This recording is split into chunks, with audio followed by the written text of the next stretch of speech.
How's it going, everyone? I'm Acabane101, and this is Dead Space 2. Never really played the demo before until this video here. This is actually my first attempt at playing Dead Space 2. And it was actually one of the craziest things ever. Like, most of the demo was actually pretty frightening.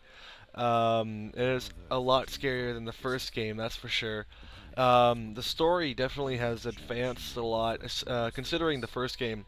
A lot of the time that they give you a really good story, but in the end, you really are just left with what should I be thinking about.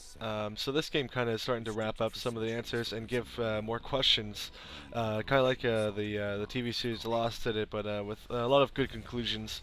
And looking at the demo, it definitely gives you a sense of satisfaction of different kinds of techniques that you're going to be doing, because it does show a lot of good combat moves and a lot of good ideas of how you should be running away from something when you shouldn't really be fighting it, or some people might actually want to fight it off, see if they can survive, because ultimately it gives you the choice of either running or fighting at some moments, but most of the time you're going to have to fight them off, or just find some really comfortable choke point.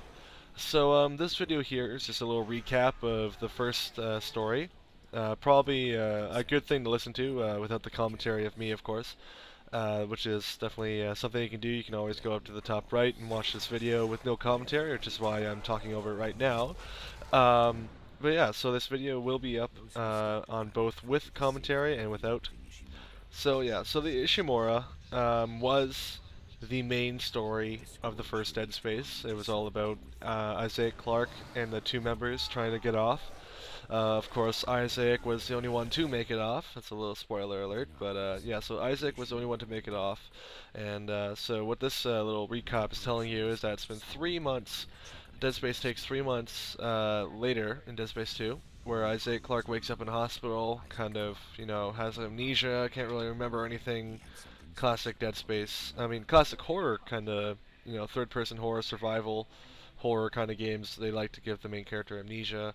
Can't really remember anything. The only fact with this, though, is that you, as a player, you remember everything that happened in the first game. So that's the difference between this kind of survival horror and others. Of course, it also takes place in the future, where no one can hear you scream in space. It takes place in one of the moons, I believe, in outer space. I think it's like Saturn's moon or some kind of place like that. But it is on a moon. It takes place on the city and is very massive. And you do actually get to see a little clip of the city, which is definitely very cool. So yeah, this intro video actually though is pretty long. I think it racks up to about 4 minutes long. But yeah, so as you can see, that was Agent 7. It got destroyed at the end of the first game, and so now it's 3 minutes later. As you can see, it's the next chapter in Isaiah Clarke's life. So, oh, sorry, 3 years later. 3 years later, Isaiah Clarke wakes up on Saturn's largest moon in a hospital. And as you can see here, this is actually pretty cool looking. I would really like to play out this. Of course, on January 25th, the game comes out. As for that, my birthday is on February 1st, so that is when I'm getting the game, and I will be doing some Let's Play commentary on it for sure. So yeah, so finally the intro video is over. It gives you a little bit of a basic on the controls. It's the only time I really show the controls for you guys. It's going to load up here.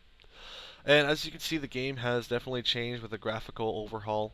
Now, I tried to set the brightness so it would look pretty decent on my TV screen, actually, in standard definition. Of course, that's what the recording is in. Not always the best. Just for the fact that I can't even get the brightness to be bright enough to see the game, which kind of is a bad thing. But I figured for the recording is actually bright enough. For the recording is actually studio quality and not my TV quality. So that's always good. So the video is brighter, and the TV screen I was using on was darker. So if I didn't see stuff, you'll probably know why. Oh, and the stomping in this game is actually awesome. You start screaming at the monster while he's trying to stomp it. Isaiah Clarke does have a lot more of a talent in this kind of game as a art of talking. They did give him a younger voice. I was kind of thinking that Isaiah Clarke would have more of a a manlier voice and whatnot, but you know. To make him sound younger, it kind of works with the audience of people that are 18 and older. I would say he's between the ages of 30 or so, or late 20s. That's kind of what he sounds like. Oh, and this scene right here, this shows the kind of insanity that Isaiah Clarke is going through. As you can see, that entire scene, you could have actually shot those monsters, which I realized later on when I played the demo for a second time. I kind of just freaked out and started punching stuff because I was like, I don't like this. But yeah, so it was kind of difficult to keep pushing on though, because a lot of the time it's just really nerve-wracking trying to get through the levels, not really knowing what the hell's going to pop up at you. Just for the fact that like monsters are really retardedly evil. Oh yeah, and the Steam right there, I figured, is there going to be a monster coming out sometime? Because right after the first little insanity, spike, it kind of gets you really nerve-wracked, and then you really don't know what's going to come up for the next time. So honestly, if you ever played the game Amnesia, this one kind of takes it to a different level, because considering you can actually fight back. Of course, in Amnesia you can't really fight back, I don't think, unless you... Oh, there's a puker right there. So as you can see, the puker actually just pukes all over you, and its acid tries to burn away at your armor. And as you can see there, he does start screaming like crazy whenever he tries to stomp someone. He does get pretty angry, and it does take it pretty personally, of course.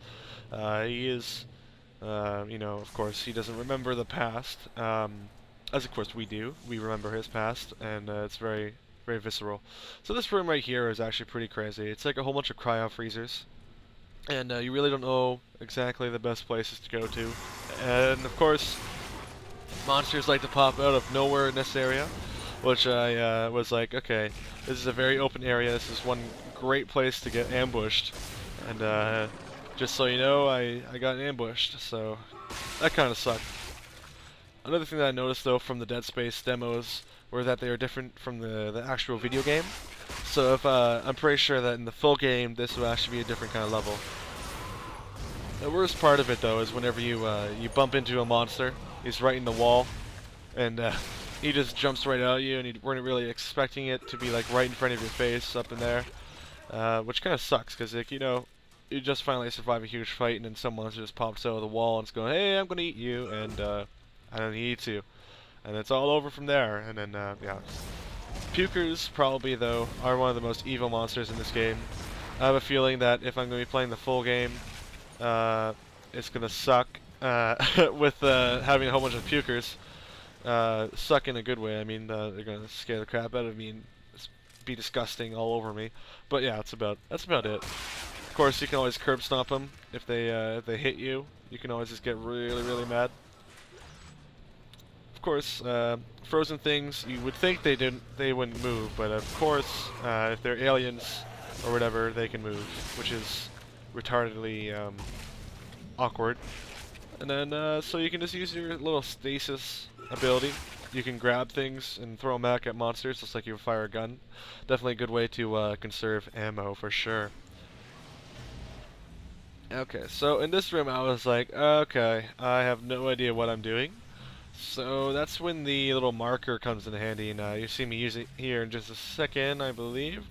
Because I'm like, I don't know exactly where I should be going. Of course, I tried clicking that thing, and then I was like, oh, well, I guess I'll go this way. One of the added bonuses, oh, and this is Isaiah Clarke talking.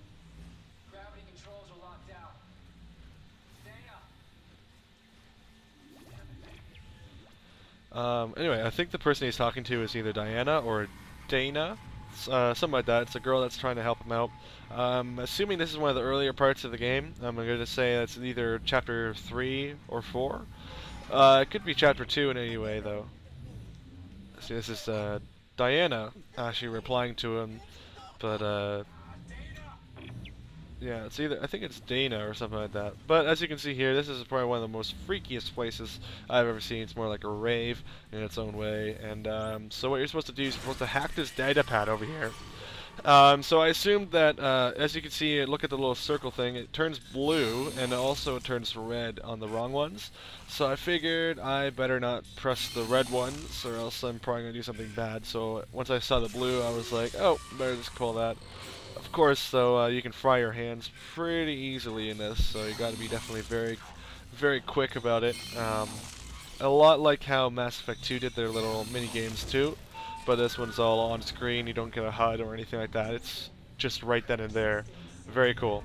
So then you use your little kinesis ability, and it's crazy because I didn't really think I had to do this, but I just started running around in circles and looking for all the little stasis things because it looked like a hectagon kind of place.